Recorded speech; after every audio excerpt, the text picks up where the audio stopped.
Hello guys, நான் Soundarya orientation program என்ன கற்றுக்கிறேன்னு சொல்ல போகிறேன். ஃபஸ்ட்டு ஹெல்த்தை பற்றி மேம் சொன்னாங்க.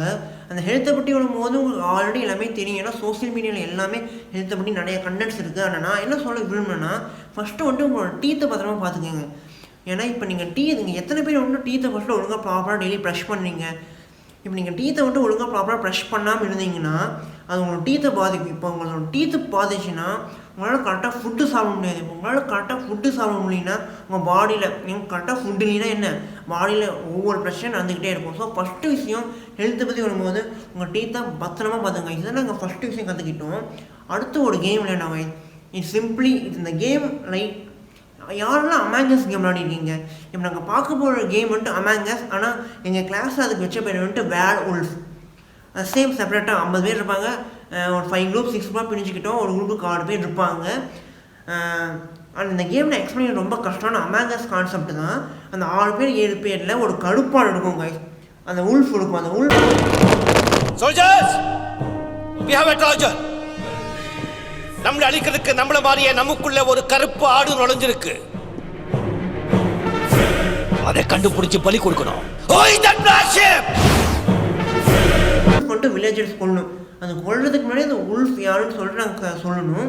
அந்த கேமில் நாங்கள் என்ன கற்றுக்கணும்னு வச்சுக்கோங்களேன். இப்போ ஒருத்தர் அந்த உல்ஃபாக இருப்பாங்களே, அதாவது கருப்பாடாக இருப்பாங்களே, அவங்க நான் கருப்பாடு இல்லைன்னு சொல்லிட்டு எவ்வளவோ பொய் சொல்லியோ இல்லை அனதர் டீம்மேட்ஸை கன்வின்ஸ் பண்ணுவாங்க. இவன் தாண்டா இவன் தான் கடுப்பாடு அப்படின்னு அவன் கடுப்பாடை மறைக்கிறதுக்காக மற்றவங்க மேலே இவன் தான் சொல்லிட்டு அவங்க ஸ்டேட்மெண்ட் தெளிவாக இருப்பாங்களே. அந்த மாதிரி எப்படி தெளிவாக இருக்கிறது. அப்புறமேட்டு அந்த உல்ஃபாக இருக்கவங்க, அதாவது கடுப்பாடாக இருக்கவங்க பாடி லாங்குவேஜ் டிஃப்ரெண்ட்டாக இருக்கும். அதாவது நான் தான் கடுப்பான்னு தெரிஞ்சுமான்னு சொல்லிட்டு ஒவ்வொரு விஷயத்தையும் கொஞ்சம் பாடி லாங்குவேஜ் நம்ம கண்டுபிடிக்கலாம் அப்படி சொன்னாங்க.